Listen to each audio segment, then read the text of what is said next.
Hello à tous. Donc, j'avais préparé ma petite fiche pour le sujet d'aujourd'hui.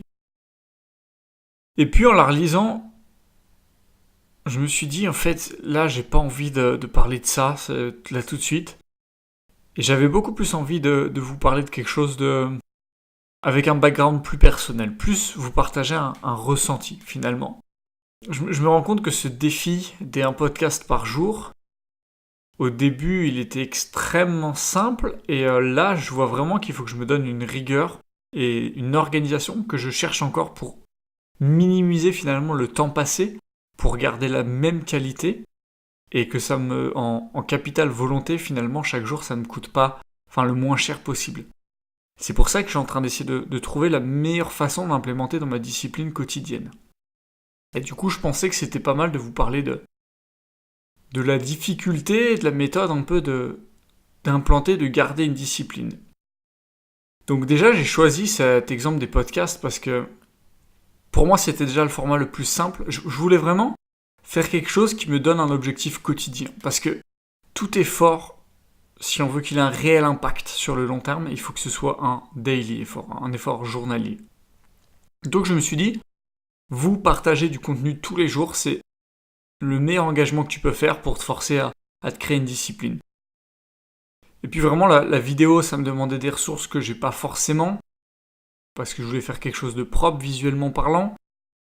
L'écriture, j'adore ça, mais j'arrive pas à commander mon inspiration, en fait. J'en ai et j'écris très vite, mais j'en ai pas et ça vient pas. Donc, l'écriture, c'était pas possible, et le format des podcasts, c'était top, parce que je suis très à l'aise à parler, et je me disais, ça va me nécessiter beaucoup moins de temps de traitement derrière. Donc c'est pour ça que j'ai choisi. Je me suis dit, c'est le plus simple à mettre en place, et néanmoins, ça n'enlève rien à la qualité du message que je veux donner à la base. Je voulais traiter un sujet par jour, et finalement, de manière audible, je peux le traiter aussi comme en vidéo, quoi. De toute façon, si tu veux faire du répétitif quotidien, il faut que tu fasses des choses simples. Tu peux pas t'engager sur des grosses prods, des trucs compliqués, complexes, élaborés, et faire du chiffre à mort. C'est pas possible. Il faudrait être une énorme équipe. Disons, j'ai commencé par choisir qu'est-ce que je voulais travailler chez moi, donc ma discipline. Comment ? En créant du contenu tous les jours. Pour desservir quelle valeur ? La valeur de diffuser du savoir. Et pour quel autre apprentissage derrière, secondaire, c'est apprendre des contenus tous les jours. Je fais vraiment du développement personnel tous les jours. Donc là, ça me permettait d'axer mes recherches et développer une technique, une méthode déjà dans les podcasts et puis aussi dans l'élaboration rapide de contenu, de textes, etc. Donc j'ai vraiment fait les bases un petit peu de ce plan d'action. Et puis après, quant à ça, il faut te lancer. Il faut te lancer parce que si tu attends de tout savoir pour faire, tu fais jamais. Donc j'ai regardé comment j'allais faire pour traiter le son, pour enregistrer le son. Techniquement, j'ai regardé que des choses très simples. Comment uploader un podcast, comment tout ça. J'ai regardé une fois que j'avais fait mon premier podcast. Donc vraiment, quand vous avez les connaissances de base qui sont indispensables, vous savez votre projet, quelle valeur, comment, pourquoi, etc. Il faut faire le premier pas et faire la première ébauche. Vous savez que de toute façon, elle sera pas... ce sera une version brouillon, entre guillemets, parce qu'au début, on est forcément beaucoup moins bon qu'après. Et voilà, le principal, c'est de tester. Et puis j'ai testé des formats. Je recherchais des formats de podcast.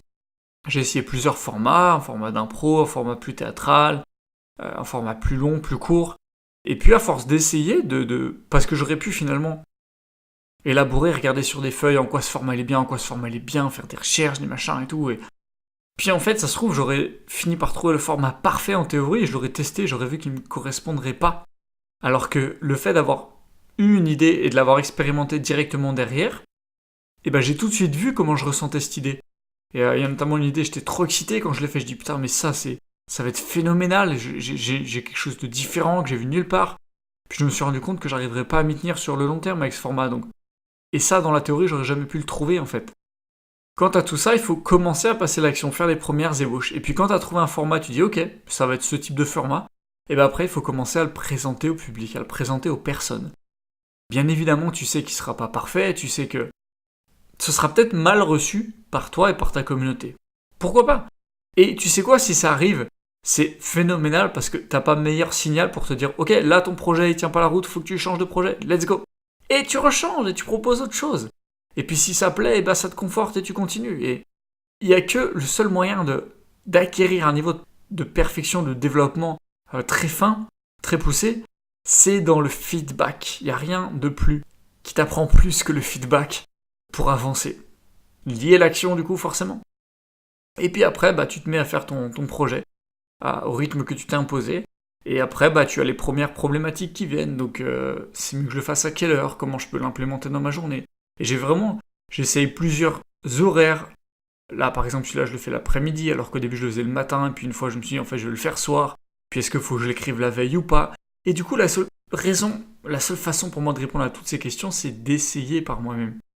Une fois, j'ai essayé de le faire le soir, et puis je me suis endormi en le traitant le son. Du coup, j'ai dit, c'est pas possible.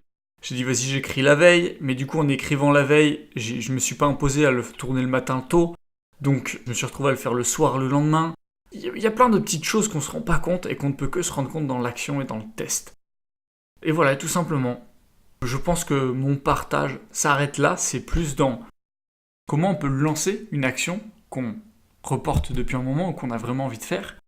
Et comment on peut faire en sorte que cette action devienne bonne, efficace, qu'elle desserve le projet qu'on a finalement. Et surtout, il ne faut pas oublier que d'avoir un moteur pour garder cette action, c'est-à-dire que de s'engager publiquement déjà, c'est une très bonne façon de tenir sa parole. Maintenant, attention à ça, parce que il faut pas avoir tendance, moi je l'ai déjà eu fait dans ma vie, j'ai vraiment mené beaucoup de projets à bien, mais si vous saviez le nombre que j'ai pas du tout mené à bien et que j'ai abandonné très vite, c'est phénoménal le nombre. Et des fois je m'engageais trop publiquement, je disais regardez je vais faire ça, regardez je vais faire ça.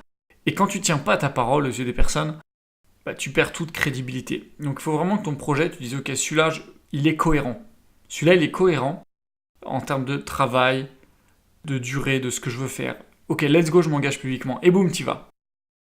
Et derrière, il faut garder en tête, j'ai entendu dans une vidéo quelqu'un qui disait de pas trahir tes clients, de pas trahir les personnes qui te suivent et de te forcer à faire ce contenu régulièrement, mais moi c'est pas un bon moteur parce que je considère pas avoir... je suis pas assez prétentieux. Je dis pas que ceux qui pensent ça sont forcément prétentieux, mais moi je le suis pas assez pour me dire que les gens attendent mon contenu. Il y a des podcasts, ça se trouve, il y en a 4 personnes qui l'écoutent. Et c'est pas grave, parce que le plus important, là où finalement, si vraiment ce que tu veux, ça a vraiment un impact sur les autres, tu dois te focaliser sur l'impact que tu as sur toi-même avant tout. Et du coup, c'est vraiment ça, c'est une parole que je me suis faite avec moi et un engagement que j'ai fait avec moi avant tout. Le rendre public est un outil pour t'aider à tenir ton engagement envers toi-même. Mais avant tout, c'est ça, un engagement avec soi-même. Et chaque jour, si je vais me coucher en n'ayant pas fait mon podcast, j'ai un énorme sentiment de culpabilité. Et ça, c'est pas possible. C'est hors de question d'aller se coucher avec ça. Et c'est hors de question de ne pas faire ma part et de ne pas tenir cet engagement-là qui est pas compliqué à faire. Ça demande juste de la discipline et de la rigueur. Mais pas des efforts phénoménaux. Et voilà, donc c'était le message d'aujourd'hui. Du coup, le prochain, ce sera peut-être cette fiche. Peut-être que je te ferai un autre partage personnel. N'hésite pas à me suivre sur Facebook, influenceur de ta vie. Sur YouTube, tu peux follow, même si j'ai pas de vocation à faire grand chose avec ça. Et sur SoundCloud, surtout, que je trouve un bien meilleur support audio que YouTube. Voilà, encore une fois, si toi, tu es une personne qui est perdue dans ta vie, que tu sais pas trop où aller et que tu aimerais vraiment te reconstruire de manière beaucoup plus sereine avec un projet professionnel qui te correspond vraiment, qui est solide, pense à m'envoyer un message, à prendre un petit rendez-vous pour qu'on en discute. Et si ça te fait penser à des personnes, pareil, parce que c'est vraiment mon gros objectif que je me suis donné cette année. Ciao à toi.